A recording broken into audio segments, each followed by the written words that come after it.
My name is Tori Young. I'm 52 years old.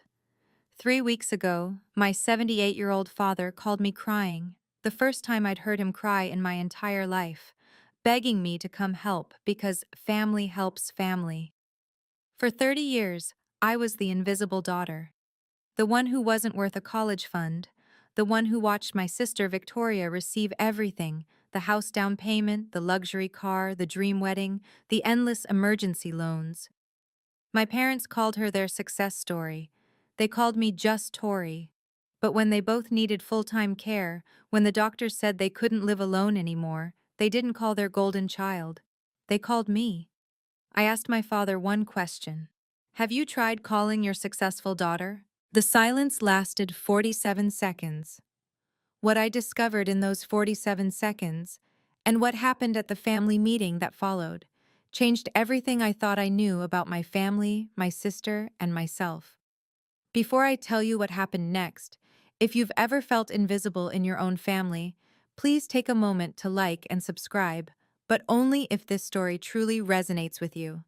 Drop a comment and let me know where you're watching from and what time it is there. Now, let me take you back to where it all began. The summer of 1989 was supposed to be exciting. I was 15, Victoria was 18, and our house buzzed with preparations for her departure to college. My parents threw a party, not just any party, a send-off celebration with 40 guests, catered food, and a banner that read, "Congratulations, Victoria, future business leader." I spent that evening carrying trays of appetizers, refilling drinks, clearing plates.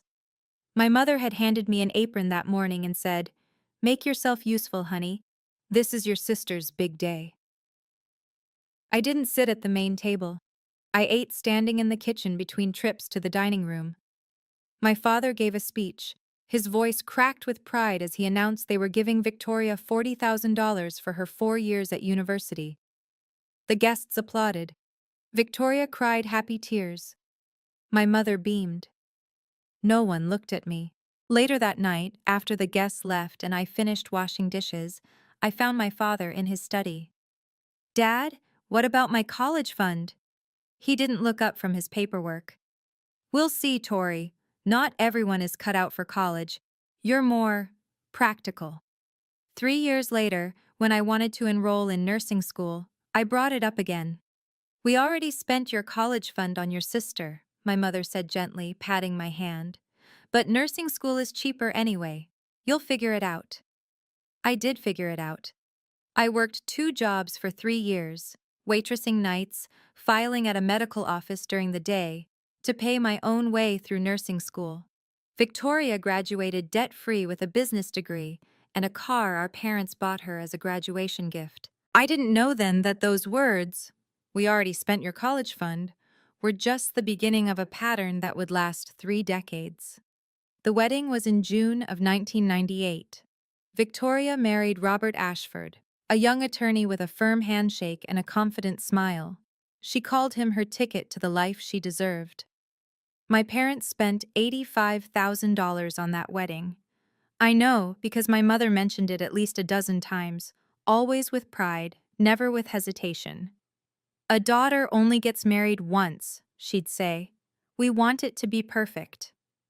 I was a bridesmaid. I paid $400 for a dress I'd never wear again.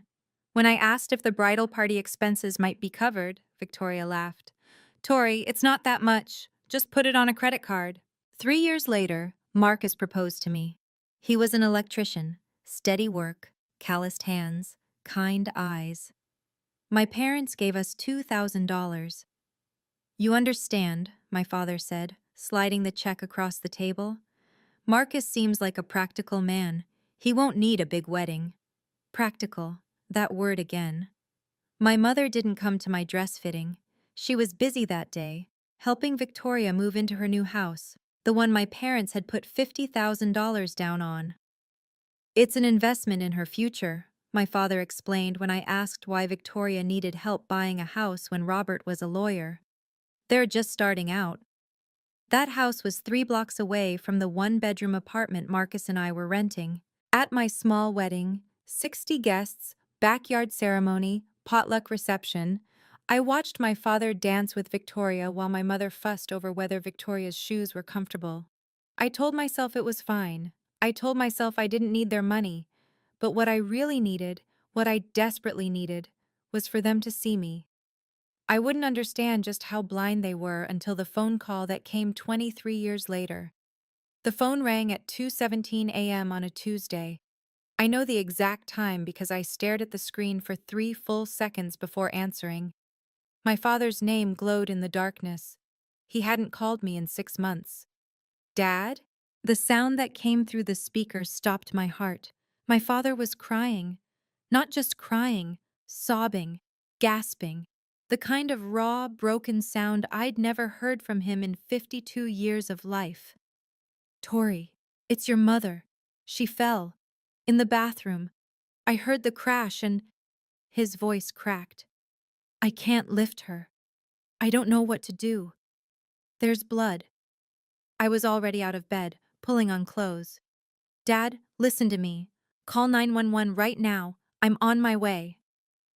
The hospital was 20 minutes from my house. I made it in 12.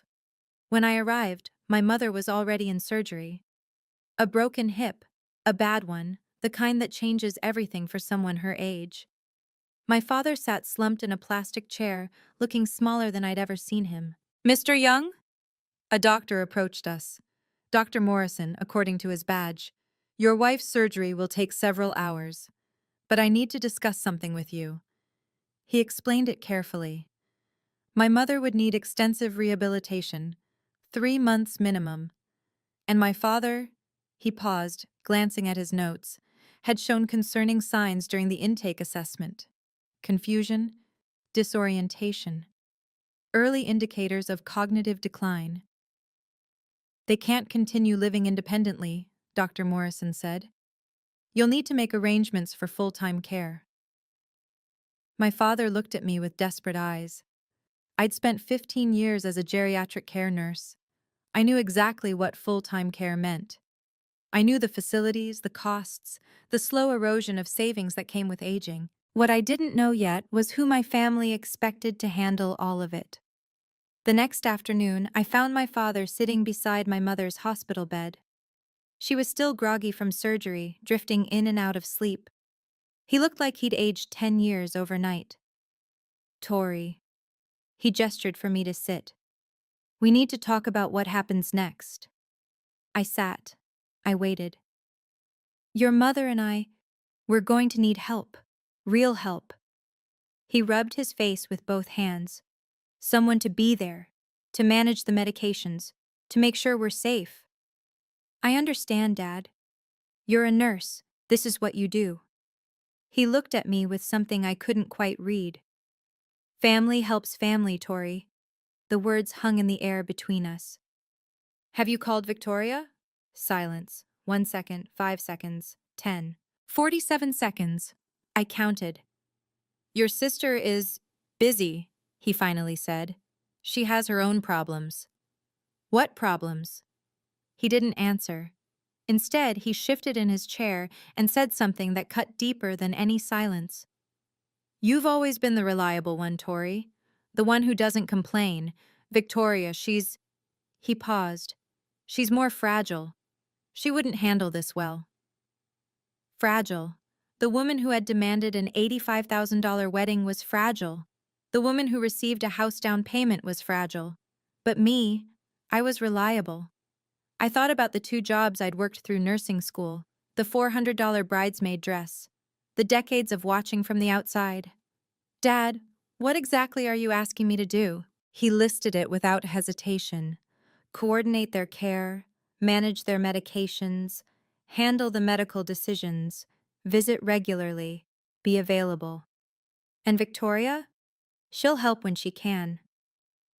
In 30 years, that was the first time my father had ever called me reliable. It felt less like a compliment and more like a confession, an admission that they'd always known who they could count on. They just never thought I was worth investing in. That night, I sat at my kitchen table with Marcus. The house was quiet except for the hum of the refrigerator and the weight of everything unsaid. What did Victoria say? Marcus asked. Dad didn't call her. Marcus set down his coffee cup. He didn't look surprised. Of course he didn't. I pulled out a notepad and started writing numbers. It's what I do when I'm overwhelmed. Reduce chaos to calculations.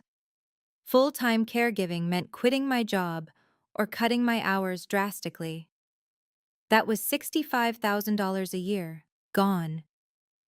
Professional in-home care ran $8,000 to $12,000 monthly. Assisted living facilities weren't much better. Their savings? Marcus asked. Maybe enough for 18 months, 2 years if we're careful. And if Victoria doesn't help? I didn't answer. I didn't need to. Marcus reached across the table and took my hand. His palms were rough from years of electrical work, but his grip was gentle.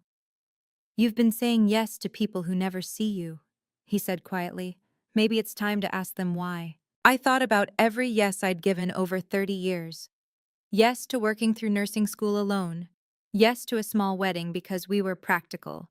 Yes to being overlooked at every holiday, every milestone, every family gathering where Victoria stood in the spotlight.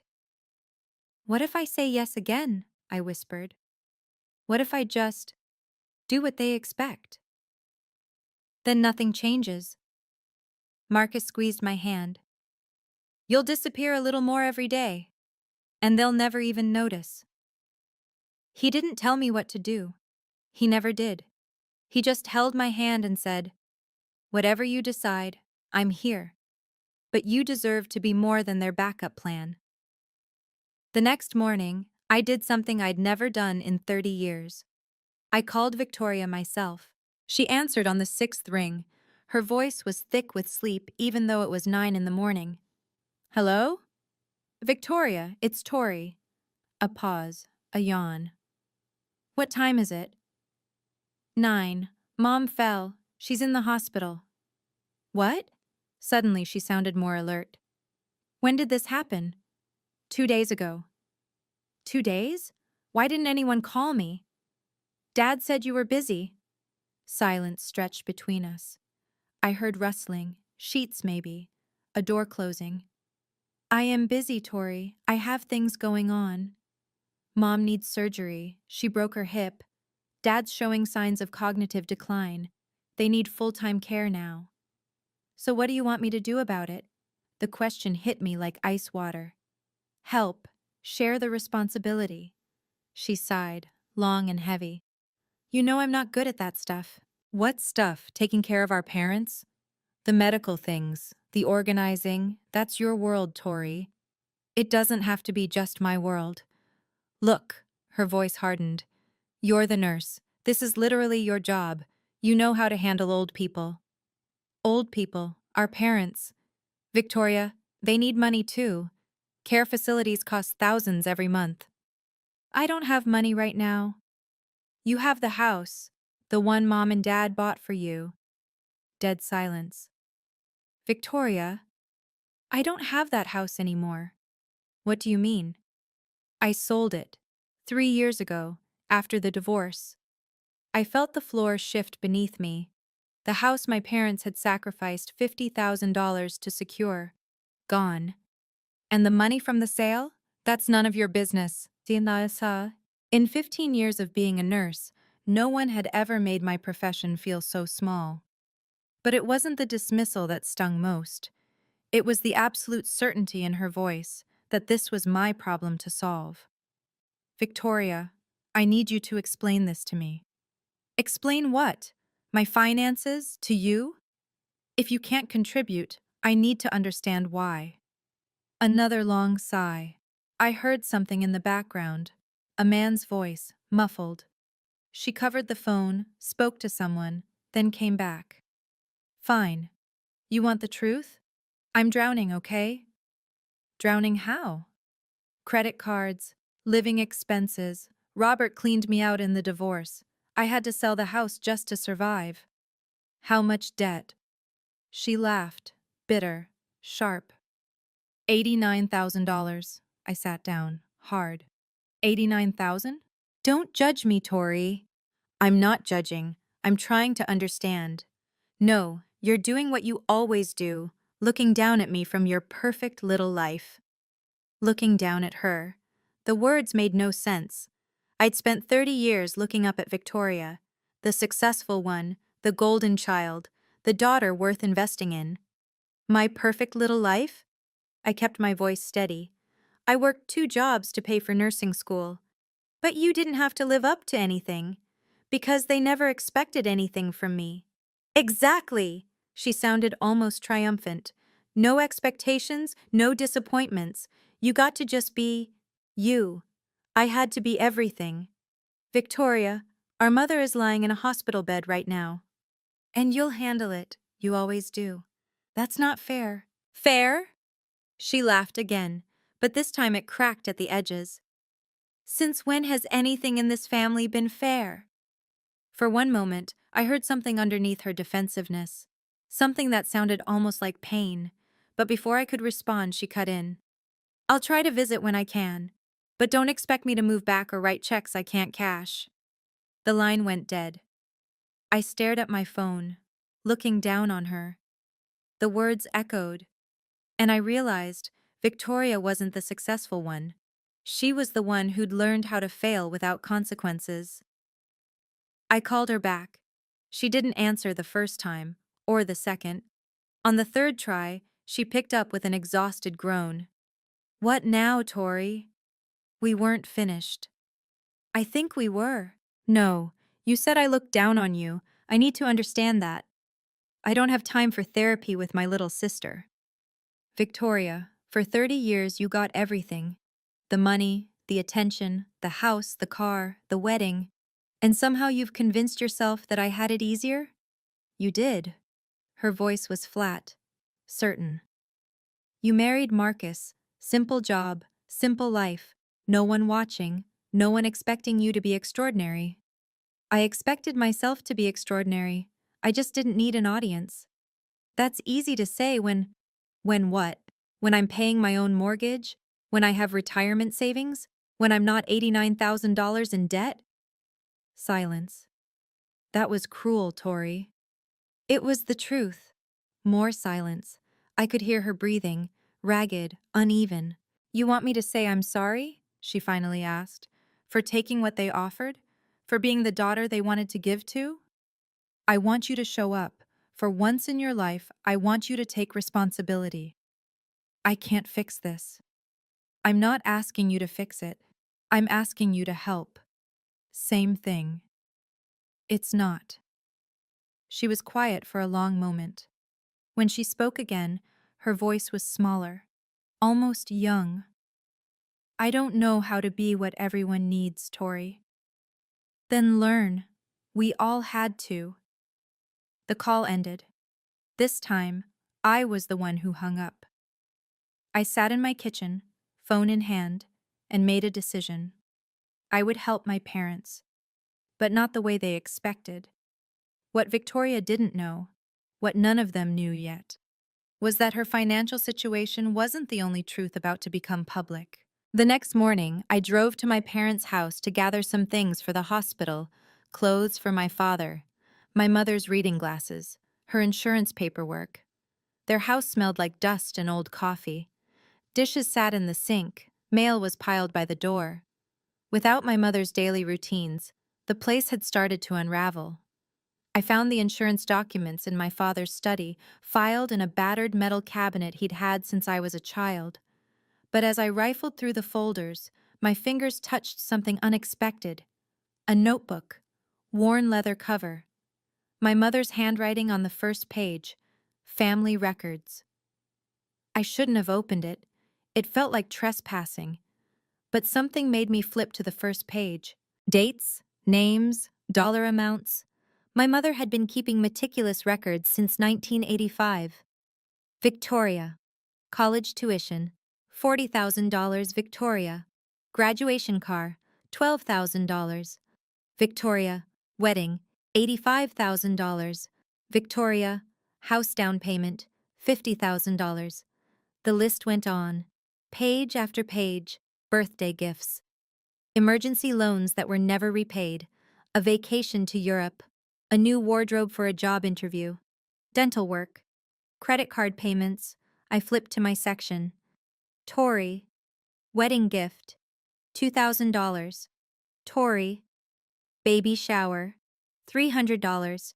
Tori, kitchen appliances, Christmas 1998, $400. 4 pages for Victoria, half a page for me. I did the math in my head, then double-checked it. The numbers couldn't be right, but they were. The final entry was dated 3 months ago in my mother's shaky handwriting. Victoria called. Needs $15,000. Emergency. Harold says no more. I don't know what to do. 15,000 more. After everything. I photographed each page with my phone. My hands were trembling, but my mind was clear. My mother had been tracking every penny for 40 years. She knew exactly what they'd given, and to whom. The only question was whether she'd ever let herself see what those numbers really meant. I kept searching. Behind the insurance folder, I found their financial statements, bank records, investment accounts, the architecture of my parents' retirement. What I discovered made my stomach drop. Their savings account held $127,000. That sounded like a lot until I calculated what full-time care actually cost. I pulled out more papers, withdrawal records going back 10 years. Every few months, another chunk disappeared. 5,000 here, 10,000 there, 20,000 in one devastating swoop. The pattern was clear. Over the past decade, my parents had withdrawn more than $200,000. Almost all of it had gone to Victoria. Money for the divorce, money for starting over, money that was now buried under $89,000 of credit card debt. Their life insurance was minimal. Their long-term care insurance was non-existent. Medicare would cover hospital stays, but not assisted living, not in-home care. I called Diane Reeves, a colleague who managed a memory care facility downtown. She'd been in geriatric care even longer than I had. Their finances? She asked after I explained. Maybe 130,000 total. She was quiet for a moment. With their level of need, that gives them maybe 18 months in a decent facility. 2 years if you stretch it. After that, you're looking at Medicaid applications, spend downs. It gets complicated. What about family contribution? That helps. But Tori, she paused. The hospital is going to want a family meeting before discharge. That's standard for cases like this. A family meeting, where everything, their finances, their plans, their expectations, would have to be laid out in front of everyone. Tori? Diane's voice softened. This is going to get ugly. Make sure you protect yourself. I thanked her and hung up. Thanked her. Then I sat in my parents' dusty study, surrounded by 40 years of unequal love, written in my mother's careful handwriting, and began to plan. That night, I spread everything across our kitchen table. Bank statements, the notebook, my phone full of photographs. Marcus looked at it all without speaking. "What are you going to do with this?" he finally asked. "I don't know yet, but I'm not going in blind anymore." Tori. He picked up one of the photos, Victoria's page, the one with the running total. "This is $342,000, over 40 years. He set it down. "And you?" "7,400. Neither of us spoke. The numbers said everything. I spent the next hour scanning the most important pages, creating digital backups. Then I called Thomas Bradley, an elder care attorney Marcus knew from a job site years ago. "Family meetings at hospitals are standard," Thomas explained. "They're meant to clarify responsibilities before discharge.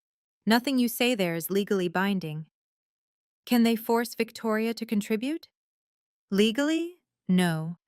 Adult children aren't obligated to pay for parents' care unless they've signed something. But socially, morally," he paused. "That's a different story." "What do you mean?" "Hospitals document these meetings. Social workers take notes.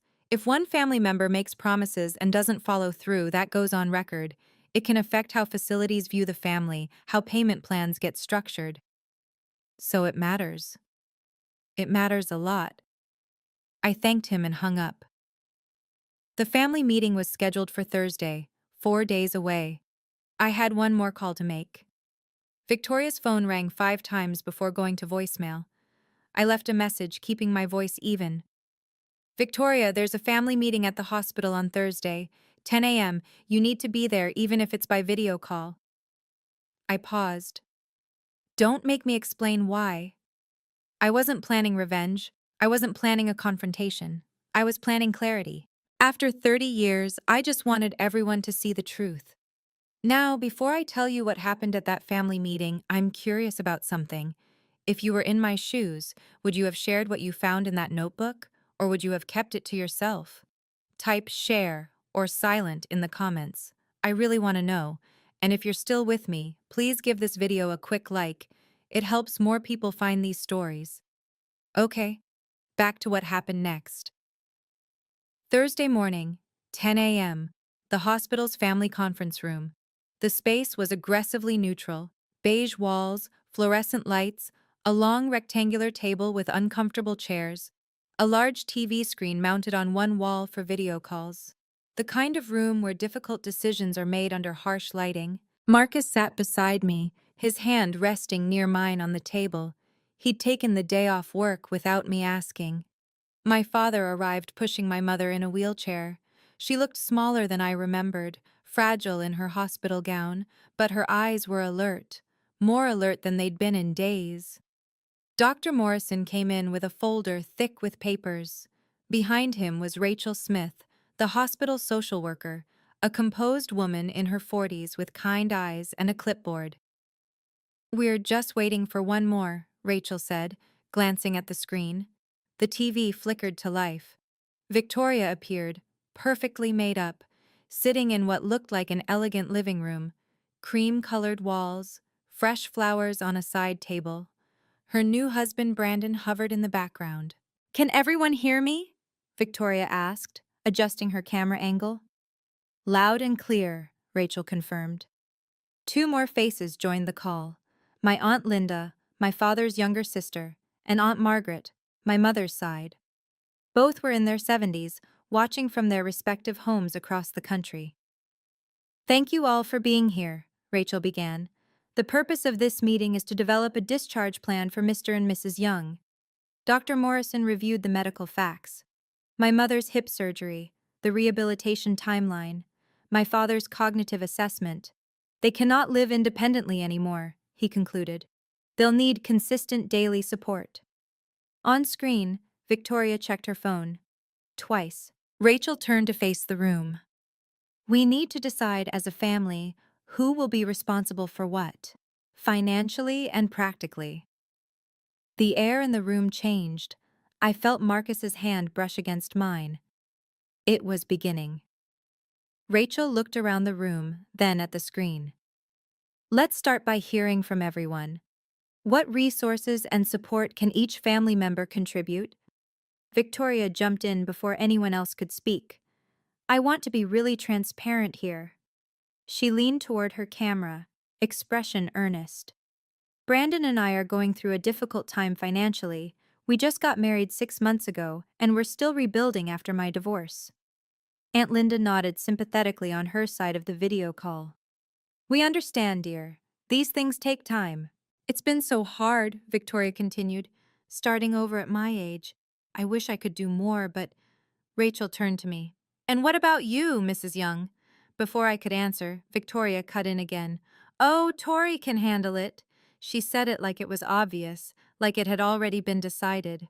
"She's a nurse. She's used to this kind of thing." I felt my father nod beside me.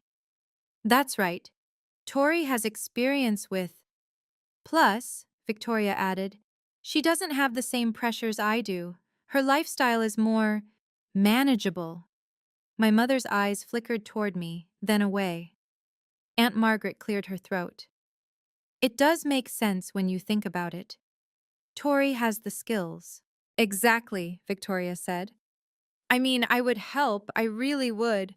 But you know how I am." She gave a self-deprecating laugh. "I'd probably just make things worse. Tori's always been so good at the unglamorous stuff." The unglamorous stuff. 30 years of being invisible, reduced to 4 words. I looked at my mother.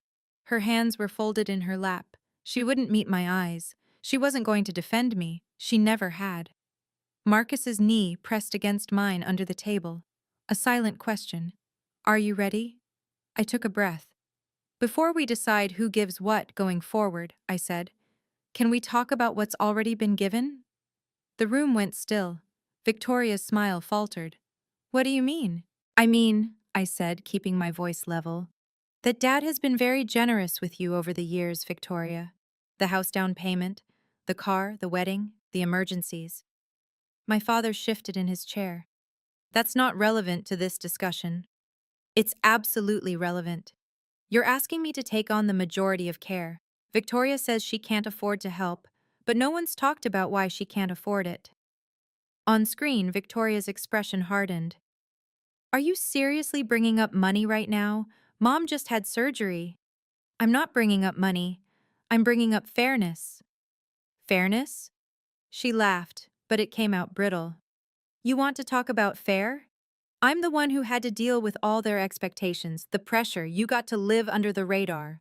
Under the radar? I let the phrase sit. Is that what you call working 2 jobs through nursing school? Is that what you call paying my own way through everything? Aunt Linda looked uncomfortable. Maybe we should. No. I turned to face the video screen directly. Victoria, where's the house? The one Mom and Dad put $50,000 down on? Silence. You sold it, I said. 3 years ago.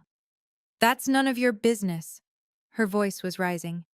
It became my business when you said you couldn't help. Rachel Smith looked between me and the screen, then at my parents.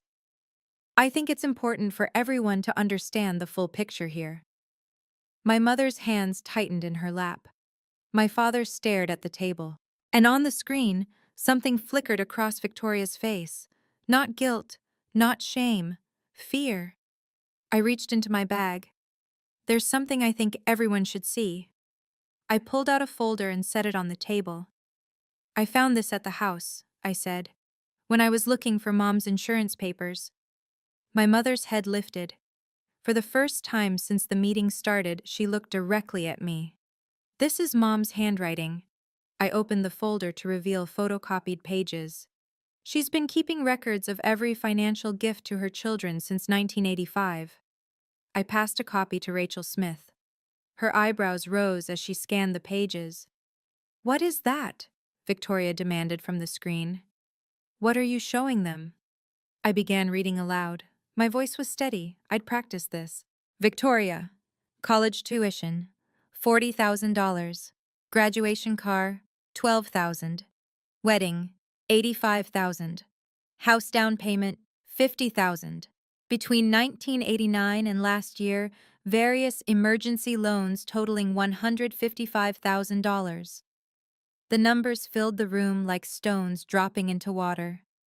In total, I said, over 40 years, Victoria has received approximately $342,000. Aunt Margaret gasped softly on screen. Aunt Linda's hand covered her mouth. And what does it say for you? Rachel asked gently. I turned to my section. Half a page. $7,400. Total. Victoria was shaking her head. Those are lies. Mom would never. I wrote that, Victoria. Every head turned toward my mother. Her voice was thin, trembling, but clear. I wrote all of it. Every penny, every date. She looked at the camera where Victoria's face had gone pale. It's all true. My father stared at the papers like he was seeing them for the first time. Maybe he was. Maybe he'd let my mother handle the details while he convinced himself it was all fair. The shame on his face told me he couldn't hide from the math anymore. No one could.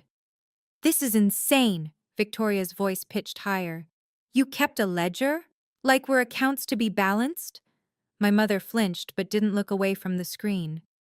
That money was for emergencies, Victoria continued, for opportunities. You never needed it, Tori. You were always fine on your own. I was fine because I had to be. You chose that life. Did I?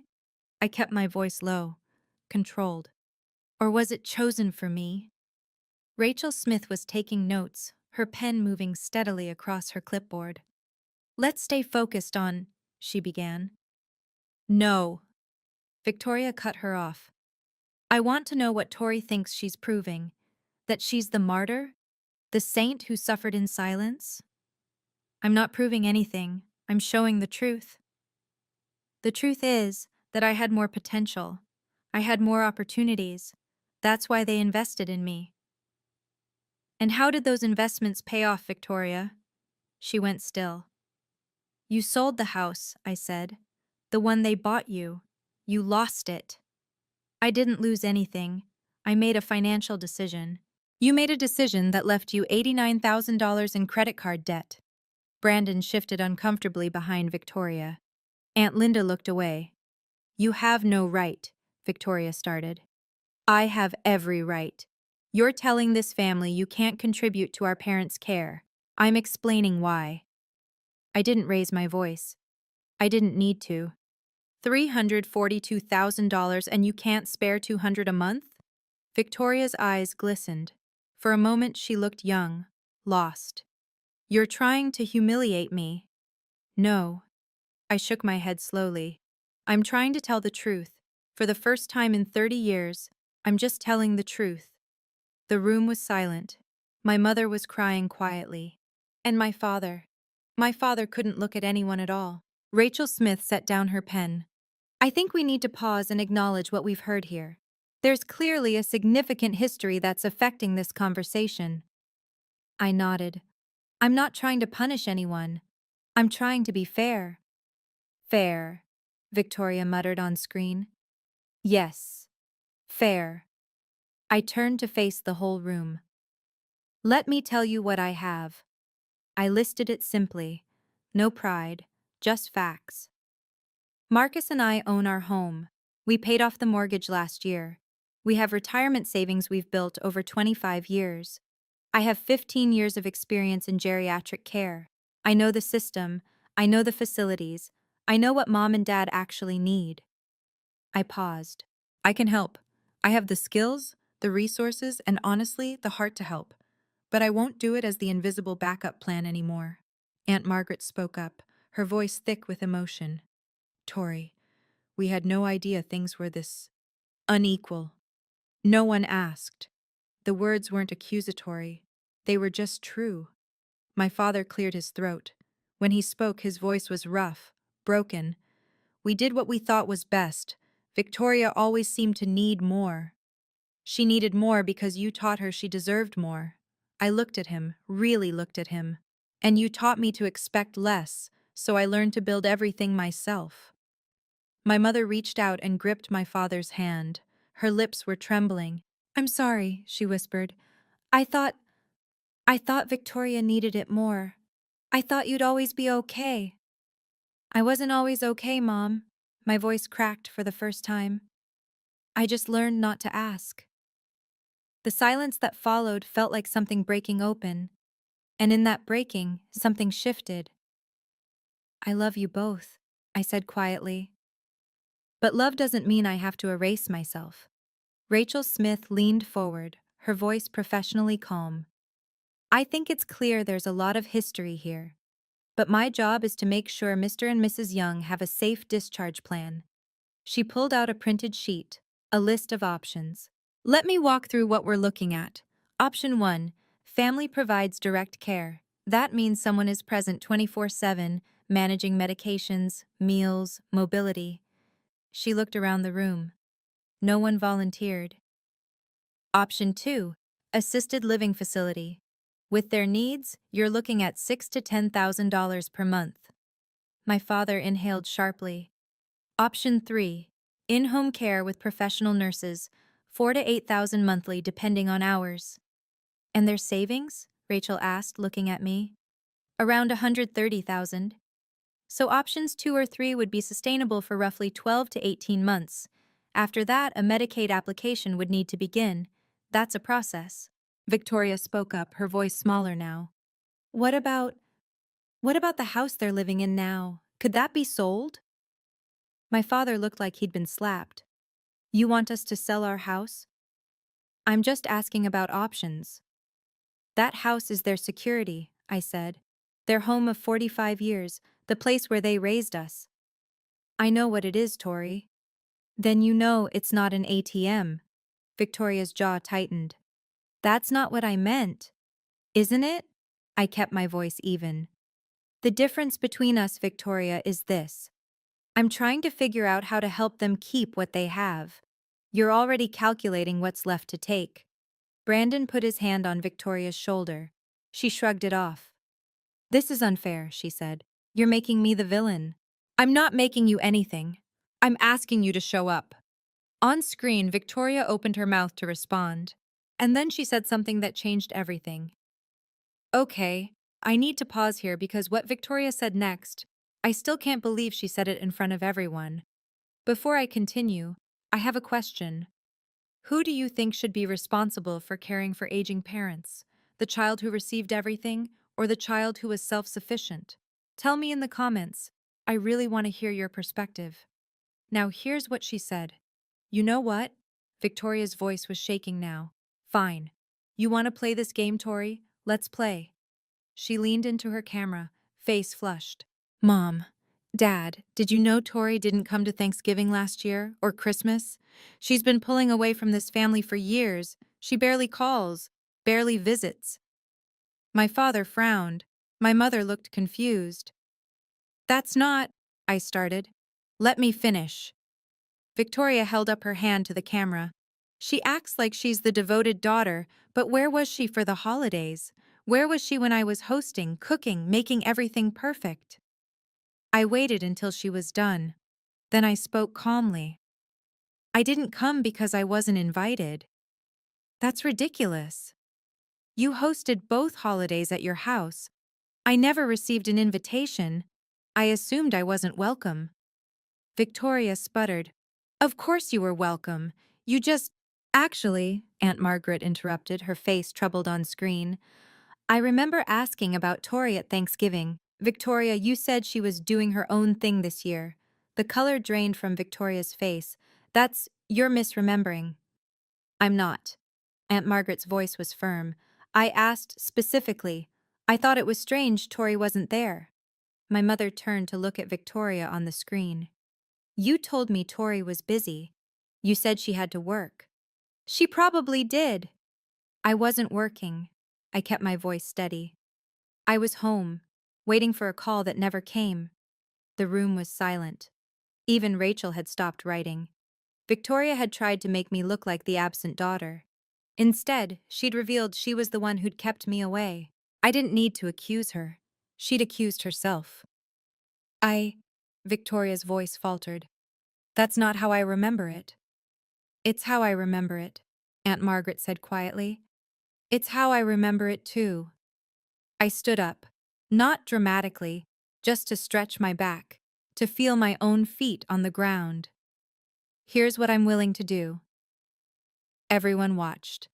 Victoria on the screen, my parents, Rachel with her clipboard, Marcus beside me, solid and quiet. 1. I will help coordinate Mom and Dad's care. I have the expertise. I know the system. I can do that. Rachel nodded, making a note. 2. Marcus and I will contribute $1,500 per month toward their care costs. My father looked up sharply. That was real money, money I was offering freely. 3. I will visit twice a week. I'll manage their medications and be the point of contact for medical decisions. I let that settle. But the word hung in the air. I will not quit my job. I will not move them into my home. And I will not pretend this is fair if I'm the only one contributing. I looked directly at the screen. Victoria, that means you need to find a way to help. Even if it's $200 a month, even if it's visiting twice a year, you need to show up. I can't. You spent $89,000 on credit cards. You can find $200 a month. That's not fair. Neither was any of this. But here we are, Rachel Smith spoke up. These seem like reasonable starting points for a care plan. Victoria, can you commit to any level of financial contribution? The silence stretched. Brandon whispered something to Victoria. She shook her head, then sighed heavily. I'll I'll see what I can do. I'm not asking for equal, I said. I'm asking for something, anything, because nothing is not acceptable anymore. Victoria didn't respond, but she didn't argue either. For the first time in 30 years, she had nothing to say. My father broke first. We didn't know. His voice was hoarse, barely audible. We didn't know it was this unequal. I looked at him, this man who had spent my whole life not seeing me. Yes, you did, Dad. Mom wrote it all down. My mother's shoulders were shaking. Tears ran down her cheeks, cutting tracks through her powder. I'm sorry. The words came out choked. I thought I thought Victoria needed it more. She was always struggling, always asking. And you were so steady, Tori, so capable. So you gave her everything and left me to build my own life alone. I thought you were stronger. I had to be stronger. You didn't give me a choice. The silence that followed was unbearable. My father stared at his hands. My mother wept. On screen, Victoria had gone quiet, not from strategy, but from something that looked almost like shock. So that's it? Victoria finally said, her voice small. I'm the villain now? The bad daughter? I shook my head slowly. You're not a villain, Victoria. You're my sister. But you've spent 30 years being protected from consequences. This is what consequences look like. Aunt Linda spoke up softly. Victoria, maybe Tori has a point. I don't need you to defend her. Brandon's voice came through, quiet, firm. Victoria, we should talk about this later, at home. Victoria looked away from the camera, jaw tight. My mother reached out and took my hand. Her fingers were cold, fragile as bird bones. Forgive me, Tori, please. I looked at her, this woman who had counted every dollar for 40 years, but never counted what it cost me. I love you, Mom. My voice broke. I just needed you to see me. Finally. She squeezed my hand and nodded. I see you, she whispered. I see you now. The video call ended abruptly. Victoria's face disappeared from the screen without a goodbye. The room felt emptier afterward, hollowed out by everything that had been said. Rachel Smith gathered her papers, professional composure intact. I'll send everyone a summary of what we discussed today. The agreed contributions, the tentative care plan, next steps. She paused at the door. Family meetings are rarely easy, but honest ones tend to lead to better outcomes. She looked at me. You handled this well, Mrs. Young. I nodded. I didn't feel like I'd handled anything. I felt scraped raw. Dr. Morrison shook my father's hand and left. The Zoom boxes with my aunts winked out one by one. Aunt Margaret with a small wave. Aunt Linda with tears in her eyes. Then it was just us. My parents, Marcus, and me. My father sat motionless. He hadn't spoken since his attempt at apology. Harold, my mother's voice was gentle. Say something. He looked at me. His eyes were red. I don't know what to say. You don't have to say anything right now, Dad. Marcus helped me gather our things. As we headed for the door, my phone buzzed. A text from Aunt Linda. I had no idea things were this bad. Your father and I need to talk. I'm proud of you, Tori. Then another, from Aunt Margaret. Victoria is upset, but she needed to hear this. We all did. In 30 years, no one in my extended family had ever said they were proud of me. Marcus put his arm around my shoulders as we walked to the car. You didn't lose your cool once, he said. I didn't need to. I leaned into him, exhausted. The truth was cool enough. But even as I said it, I knew this wasn't over. The real aftermath was just beginning. 1 week after the meeting, pieces started falling into place. My mother transferred to a rehabilitation facility, a good one, 20 minutes from my house. Her hip was healing. The physical therapists were cautiously optimistic. My father stayed with Aunt Linda temporarily. Her house had a guest room on the ground floor, and she insisted. Harold needs time to think, she told me on the phone, and honestly, so do I. I spent hours coordinating with Diane, researching facilities, comparing costs. We found an assisted living community that could accommodate both of my parents eventually, a place with memory care support, in case my father's cognitive decline progressed. The cost? $7,200 per month. I'd already committed $1,500. My parents' savings could cover $4,500. That left $1,200. On Thursday, my father called me. I talked to your sister. And? She'll send money every month. $1,200. He paused. She didn't want to talk long, but she agreed. $1,200, not much, considering everything, but $1,200 more than I'd expected. And visits? She said she'd try. Trying. It wasn't a promise, it wasn't an apology, but it was something. Dad, I braced myself. I need to know something. Did you really not see how unequal things were? Silence on the line. Then, I told myself it was different. Victoria had opportunities. You had. He stopped, started again. I didn't see you, Tori. All these years, I didn't let myself see you. Why not? Because if I saw you, I'd have to see what I'd done, and I wasn't ready. Are you ready now? His voice cracked. I'm sorry. I'm so sorry. 4 words. 30 years late, but they were the first real ones he'd ever given me. 2 weeks after the hospital meeting, my phone buzzed with an unexpected notification. Victoria. I stared at her name on my screen for a long moment before opening the message. I'm sending the first payment today.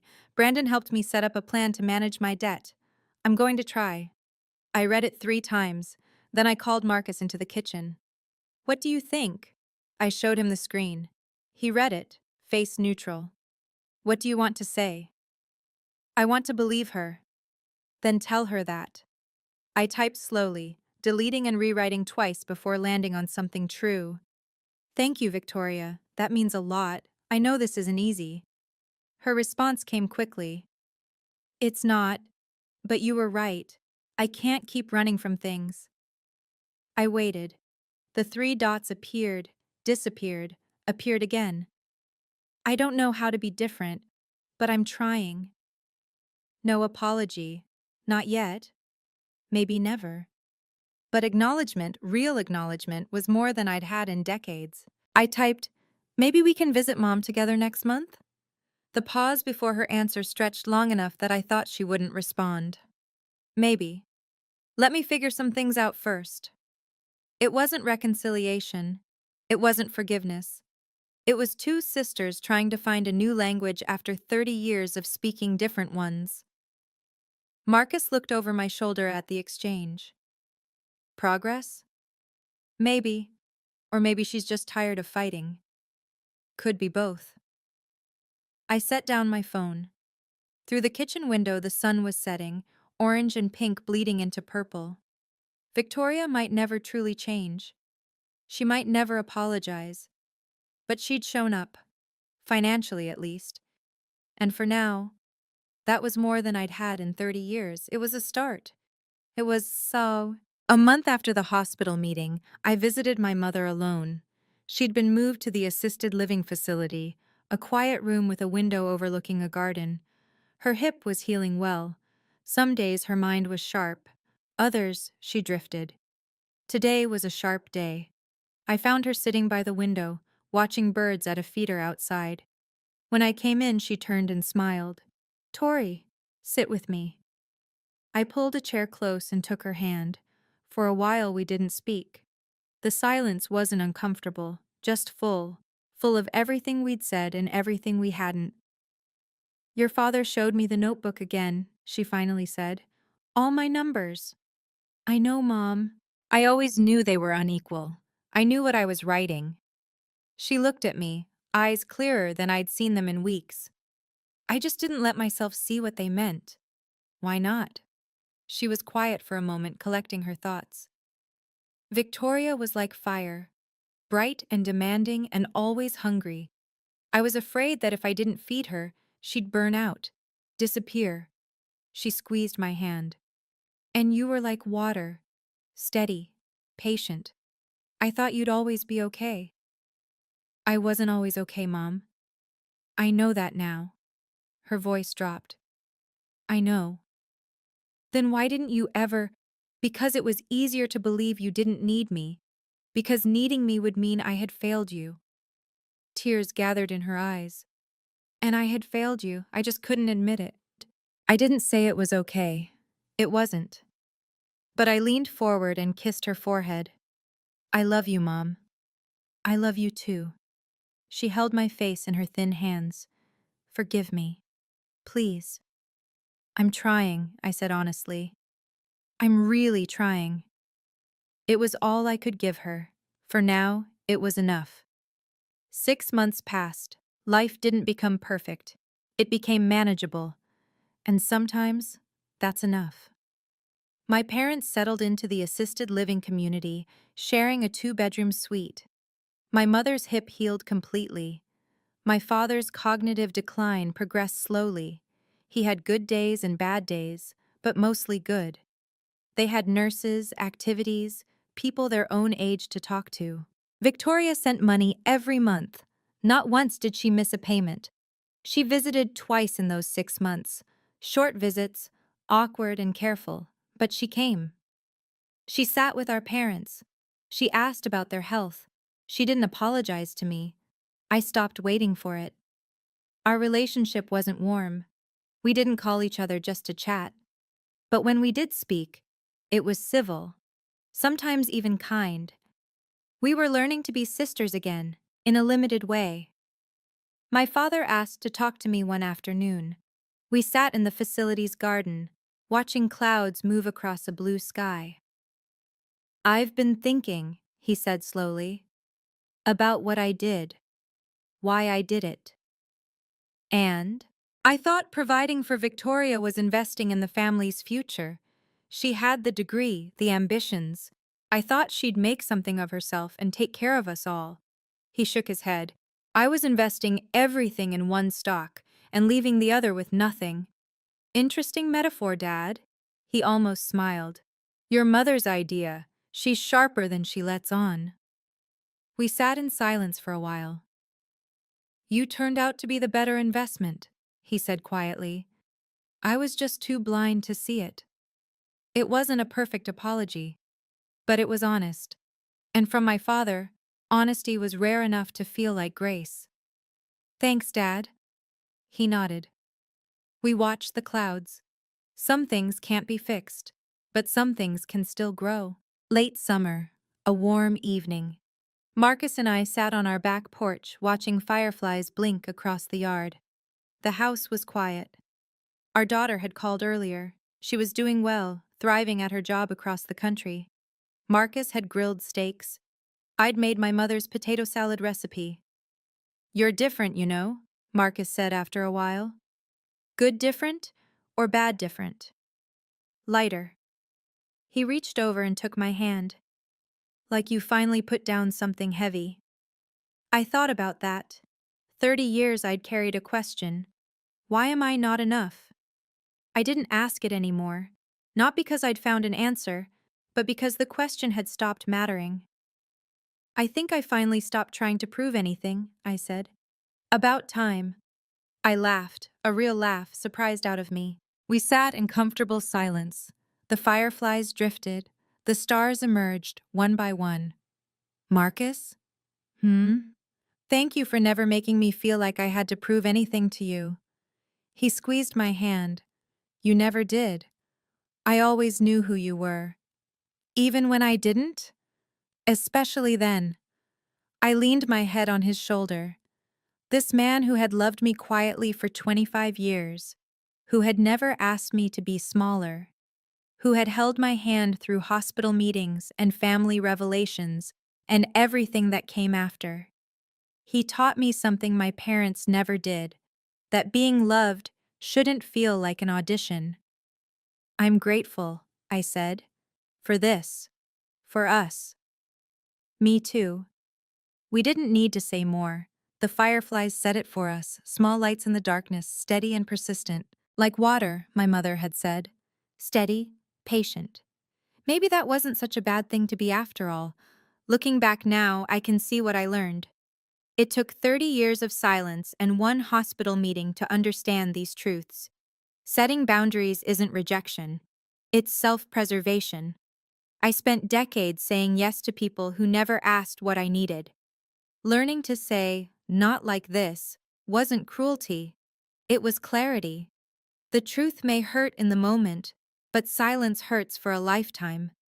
I could have kept that notebook to myself. I could have swallowed my words at the family meeting, like I'd swallowed them for years. But every time I stayed quiet, I lost a piece of myself. Speaking up was terrifying. It was also the only way to get free. You don't need anyone's apology to start healing. Victoria hasn't apologized. She may never apologize. For a long time, I thought I needed those words to move forward. But I was wrong. Her apology is about her conscience. My healing is about my life. They don't have to be connected. I have new rules now, new boundaries. They're not complicated. I will help my family, but I will not sacrifice myself. I will speak truth, even when it's uncomfortable. I will not accept being invisible just to feel accepted. Victoria may never truly change. My parents may not live long enough to repair everything that was broken. But I've changed. I see myself clearly now. I know my worth, not because someone finally acknowledged it, but because I stopped waiting for permission to claim it. The reliable one, my father called me. The practical one. The one who doesn't complain. He meant it as a description of someone lesser, someone who didn't need attention or investment. But I know the truth now. Being reliable isn't a consolation prize. It's a superpower. And I finally learned how to use it. If you've made it this far, if you're still here after hearing my story, I want to tell you something. You don't have to wait 30 years to be seen. I did. I waited for my parents to notice me, to value me, to choose me the way they chose my sister. I waited for an acknowledgement that never came, until I stopped waiting and started speaking. If you recognize yourself in my story, if you're the overlooked one, the backup plan, the child who was always fine because no one bothered to check, please hear me. You can speak up. You can set boundaries. You can demand fairness without demanding revenge, and you don't need their apology to start healing. Their apology is about them. Your healing is about you. My father asked me once, years ago, why I didn't become a doctor like he'd hoped Victoria would. I told him, because I chose to help people who have time left instead of impressing people who never had time for me. He didn't have a response back then, but after everything that happened, after the hospital meeting, after the truth came out, after 6 months of rebuilding, he told me something different. I should have been proud of you all along, he said. I should have seen who you were. And then he listened, really listened, for the first time. That's what 47 seconds of silence eventually became. A conversation. An imperfect one. A beginning. I used to think my story was about being invisible. Now I know it's about becoming visible. To myself, first. To everyone else, second. 47 seconds of silence changed my life. What will your moment of truth sound like? When will you stop waiting and start speaking? The answer is yours to find. I hope you find it soon. Thank you for staying with me through this entire story. If any part of it resonated with you, if you've ever felt unseen, overlooked, or treated like the family backup plan, please share your experience in the comments. I read every single one. And if this story helped you, please like, subscribe, and check out the video in the description. It's another story about standing up when everyone expected you to stay quiet. Remember, you deserve to be more than someone's reliable option. You deserve to be seen. I'll see you in the next one.